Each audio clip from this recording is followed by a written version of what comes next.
안녕하십니까. 오늘의 뉴스를 맡은 여러분의 귀염둥이 신태 귀염입니다. 안녕하십니까. 구약과 신약에 빠져 사는 영웅 약반 영웅입니다. 이렇게 다시금 여러분들을 볼 수 있어서 너무 반갑고 행복해요. 그렇지 않나요, 태기형님? 아, 물론입니다. 너무 반갑고 한 번 하고 없어질 줄 알았지만 이렇게 2회를 할 수 있어서 너무나 기쁩니다.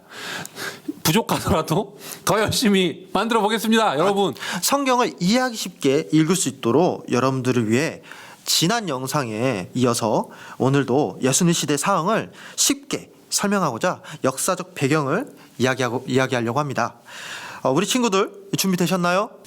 준비되셨다고요? 아주 좋아요. 그러면 시작합시다. 지난 시간에 우리가 로마의 역사의 흐름을 보면서 사복음서 당시에 로마의 역사적 배경에 대해서 배웠습니다. 그렇죠? 태규형님? 그렇죠. 그래서 오늘은 이러한 로마 역사를 우리가 가지고 우리 사복음서 배경에 어떠한 영향을 주었는지, 이스라엘 지역을 한정해서 이제 축소판이죠, 돋보기처럼 딱 이스라엘 지역만 바라봐서 그 배경에 대해서 우리가 이야기해 보도록 하겠습니다. 아마 오늘은 이제 헤롯 가문의 이야기를 매우 중요하게 다룰 것 같아요. 와, 너무 궁금했는데 빨리 설명 부탁드립니다. 알겠습니다. 아주 잠깐 중앙아시아 역사를 빠르게 훑고 지나가야 될 것 같아요. 태기현님, 제가 문제 하나 드릴게요. 네. 혹시 4대 문명에 대해서 아시나요? 그 중국의 황하, 인도의 인더스, 그리고 이집트의 나일강, 유프라테스, 티그리스, 메소포타미아 문명이 있죠. 맞아요. 오늘날 이라크가 있는 그 지역에 두 개의 커다란 강이 있죠. 하나는 유프라테스가, 하나는 티그리스가. 이게 바로 메소포타미아의 문명이라고 하죠. 오늘은 그 메소포타미아 문명을 최초로 통일한 제국이 있는데 바벨론이 최초로 이 지역을 통합을 하지 않았습니까? 그리고 이 바벨론 시절에 유대인들이 세운 남유다 국가와 북이스라엘 국가가 멸망을 했고요. 또한 이 바벨론이 멸망 후에는 그 페르시아라고 하는 또 다른 제국이 들었습니다. 이때 이 페르시아라는 제국에서 고레스 왕이 나타나는데요. 이 고레스 왕이 칙령을 반포해가지고 에스라와 니에미야 시기에 이제 바벨론 시절에 끌려갔던 그 포로들을 다시금 이스라엘의 고향으로 돌려보내서 무너졌던 성벽과 성전을 재건했다고 이 구약 성경에서 이야기하지 않습니까? 그런데 사실 이 페르시아 제국에서 우리 구약 성경은 끝나는데 이보다 더 강력한 제국이 이후에 또 출현을 해요. 어떤 제국이죠? 아마 우리 태기현님도 아실 수도 있는데, 일단은 우리 태기현님 광개토 대왕에 대해서 아시나요? 알죠. 제가 그것도 모를까 봐요. 우리나라 역사에서 가장 강대한 넓은 저쪽 중국까지 영토 확장을 했던 고구려의 정보가 아니겠습니까? 맞아요. 그런데 그거 아세요?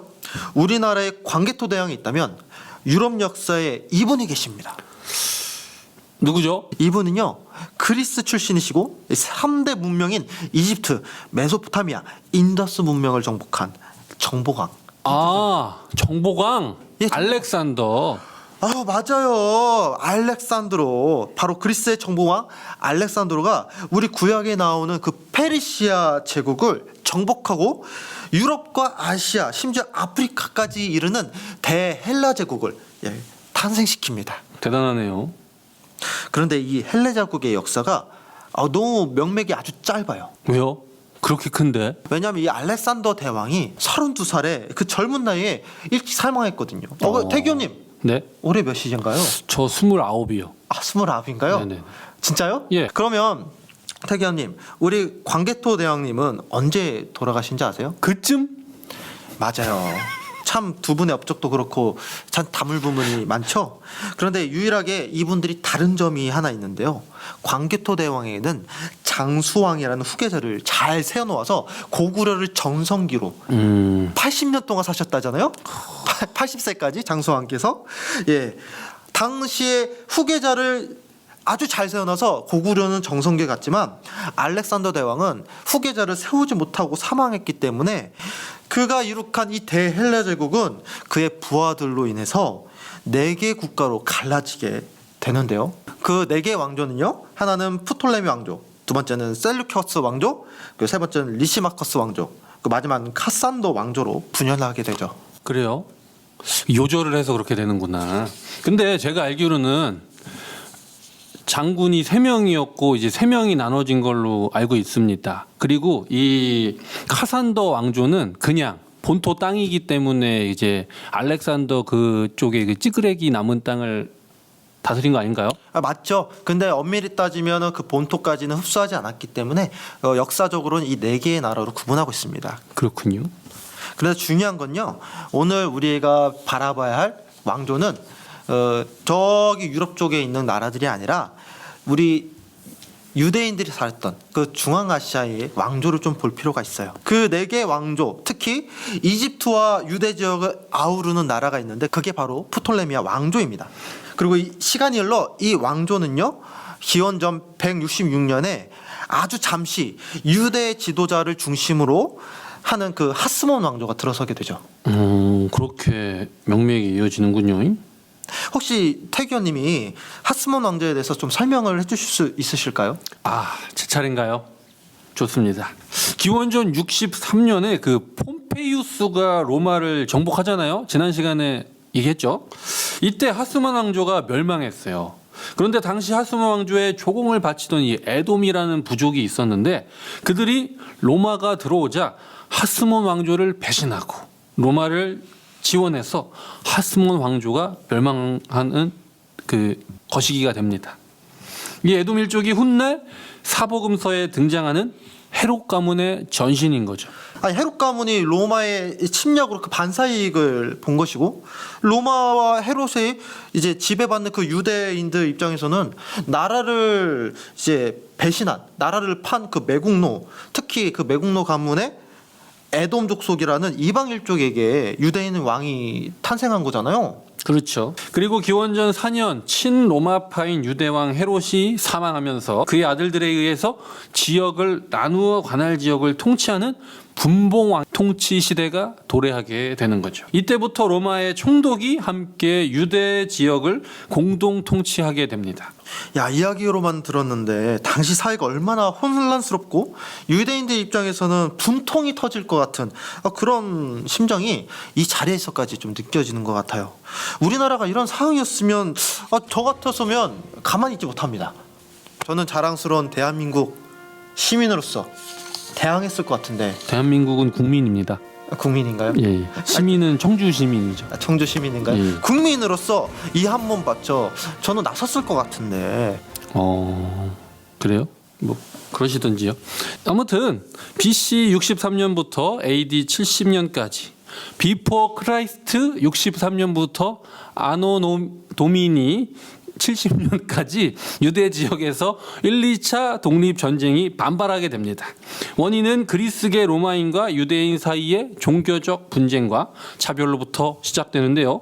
당시 로마의 티투스 장군을 중심으로 예루살렘을 함락시키고 에스라와 느헤미야 시기에 재건된 예루살렘 성전이 다시 파괴된 시기 또한 바로 이 시기입니다. 이야.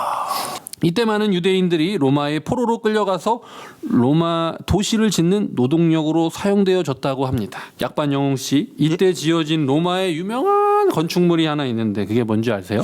그게 뭐 콜로세움인데요. 이때 끌려간 수많은 유대인 포로들의 희생으로 지어지게 되었습니다. 이처럼 유대 민족의 독립전쟁을 무력으로 탄압한 로마로 인해 당시 수많은 유대인들이 포로 또는 난민으로 아시아와 유럽 전역으로 퍼져나가게 되었습니다. 이 당시 디아스포라 유대인들이 발생하게 된 원인으로 볼 수가 있지요. 약반 영웅님, 오늘 이야기를 정리하면서 예수님이 오신 당시에도 유대 독립전쟁은 현재 진행형이었다는 거고요. 이러한 역사적 배경이 왜 사복음서에서의 예수님의 행적과 당시의 사람들의 인식에 영향을 주는지 알 수 있게 되었나요? 예, 참 이런 배경 역사를 알고 이 사복음서를 다시 바라보니까요. 당시 예수님과 이 사람들이 어떤 마음이었을까? 그들의 심정을 내심 이해할 수 있게 되었던 것 같아요. 네, 그렇습니다. 오늘 이렇게 로마의 역사적 흐름과 그로 인해 연결되는 사복음서의 배경을 돌아보았습니다. 두 번째 시간 여러분 어떠셨나요? 준비하면서 나름 성경을 이해하는데 매우 유익한 시간이었다고 저는 느끼고요.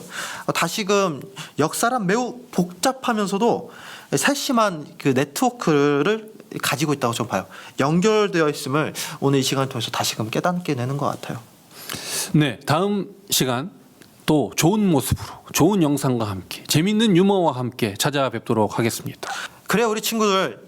오늘 이 영상을 통해서 이 사복음서를 더 즐겁게 읽으시면서 이 말씀을 묵상하며 우리가 그리스도인으로서 거룩한 삶을 살아내는 모두가 되길 간절히 기도하겠습니다. 그럼 지금까지 뉴스의 신태 귀요미 약반 영웅이었습니다. 네, 안녕. 아 근데 이건 좀 짧은 것 같은 느낌이 좀 드네요. 아까 너무 길게 찍었어. 아 그래요?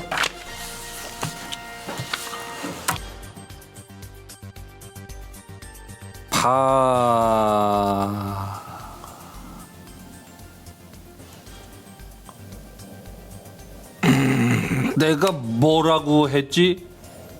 박수 외친 거예요. 뭐야 이 사람? 아 다시 지금 제가 먼저 이렇게 힌트를 드리면 안녕하세요 목사님. 목사님 안녕하세요. 네 지금 네 녹화 중입니다. 네. 부끄러워서요.